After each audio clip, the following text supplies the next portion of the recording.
Our next speaker is Yao, I hope I say this right, but Yao Jinxiang. He's currently Assistant Research Fellow at the China Institute for International Studies, the CIIS. He has received 2 PhD degrees in 2019 in international politics, one at the School of International Studies at Peking University, and the other in the Graduate School of Asia-Pacific Studies at Waseda University in Japan. He has received his MA in International Politics from the School of International Studies, Peking University, and his BA from the Renmin University of China. So Jinxiang, please go ahead. Thank you very much. And I'm Yao from, could you hear my voice?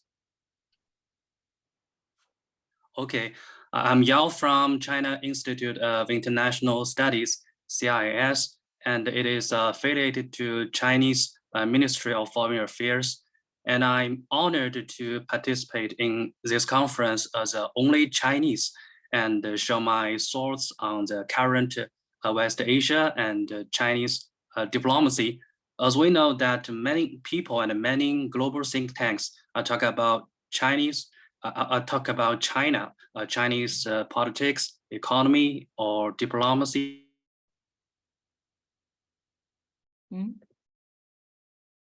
What happened there? Good opportunity to exchange our views with you. And first of all, I'm glad to say that is a Middle East efforts in Saudi and Iran. But I think the most important reason is a change of perceptions and policies of Middle East countries themselves. They are beginning to be more autonomous, and they are trying to decide their foreign policies according to their own interests, rather than serving the geopolitical needs of certain global powers. So I think this is, and I think it is not only the case in the Middle East, but also in other regions, especially in what we call the global South. And I think this kind of dynamic has become increasingly evident recently.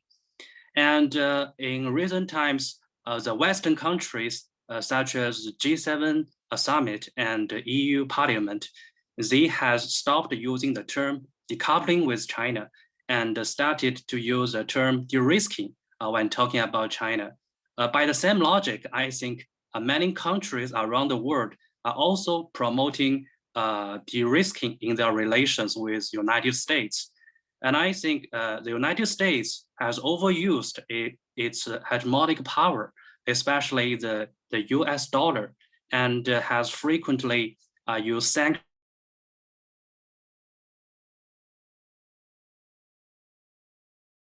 to rethink their relations with US. And many countries feel that they might be the next target of US sanction. And I think this is one of the major reasons of the change in their relations with the United States. And next, as a Chinese scholar,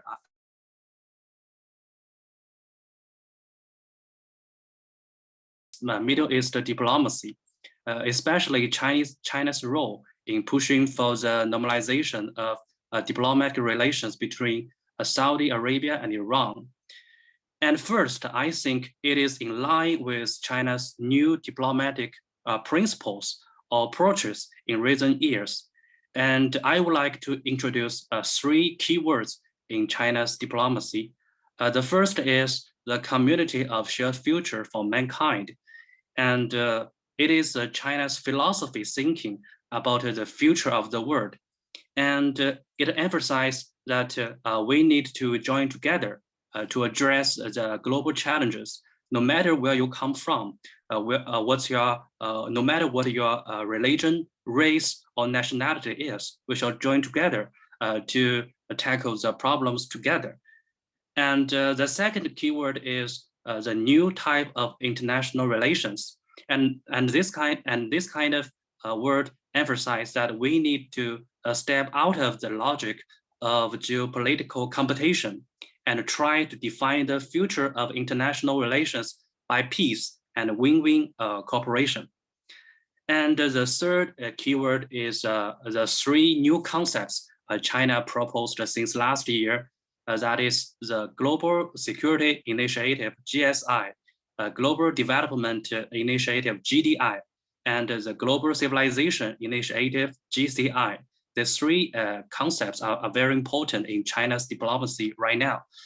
And China has also repeatedly stressed that promoting the normalization of Iran and Saudi diplomatic relations is also a practice of the Global Security Initiative, GSI. And we have also put forward a roadmap of these three initiatives right now, and we hope to make these initiatives more effective. And my second thought about China's Middle East diplomacy is that right now there is a big change about how China looks at the Middle East.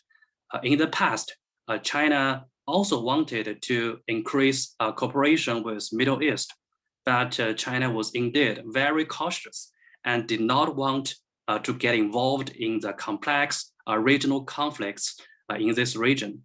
But over the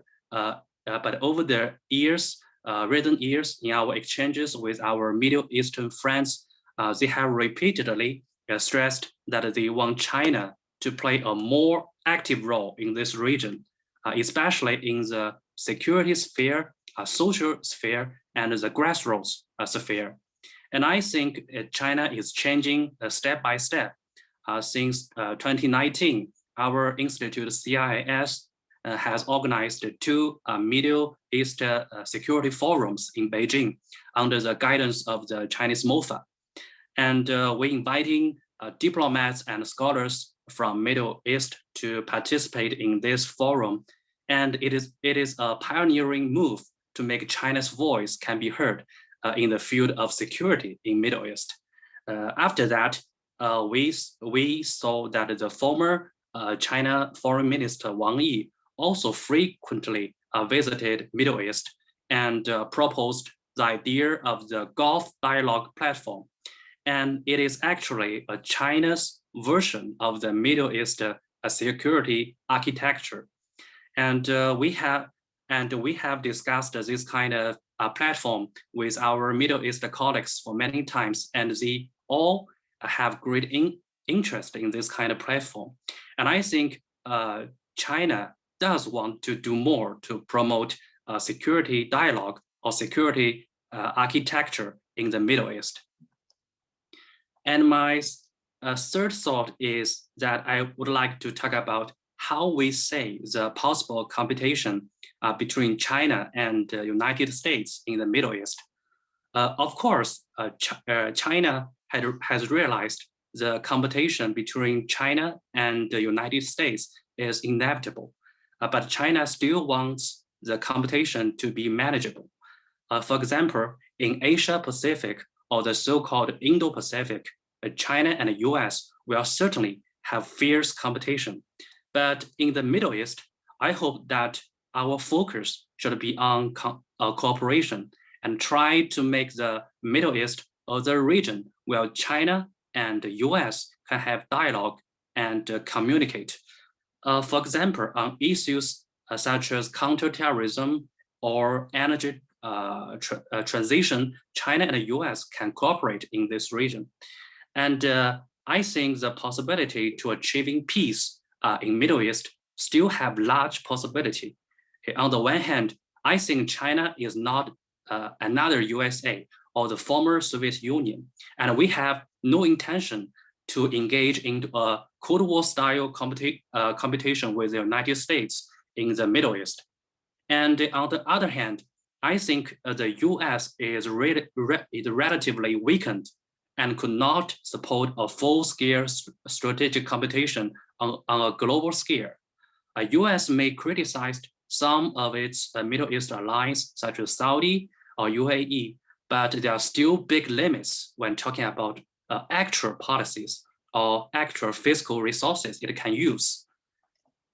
And my fourth thought is I think the recent changes in Middle East also reflects an ongoing change of China's overall diplomacy, and China hopes to play a more active role as a responsible global power. In our recent exchange with some regional countries, they also mentioned about this issue for many times. I try to understand this kind of change in two ways.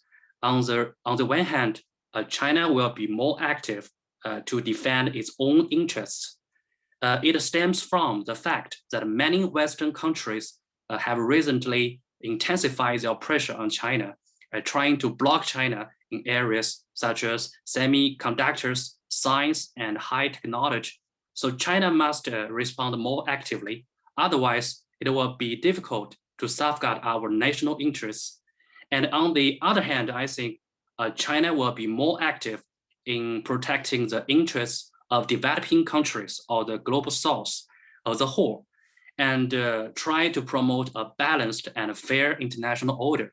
And I think only when the interests of the developing countries are protected, can only China's interests can be protected. And finally, I believe that the normalization of diplomatic relations between Saudi and Iran is indeed the greatest contribution that China has made to international peace since the six-party talks around the North Korea nuclear issue at the beginning of the 21st century. According to my understanding, right now, China's diplomats and China's scholars have also gradually encouraged by this kind of move and want to make more contributions in the field of international peace talks. Right now, China's special envoys for Russia and Ukraine and the special envoys for the Middle East, Africa, and Afghanistan, they are all actively engaged in promoting the resolution of more international conflicts. I think right now, the philosophy and the goals of Chinese diplomats and scholars are changing, and they are also trying to promote the international peace, and promoting international peace has become an important pursuit for Chinese diplomats and scholars. So I will stop here. Thank you. I'm Michael Hudson. I'm appearing here for the International Manifesto Group. If you like this video and ones like it, please subscribe. For more information, go to the address on the screen.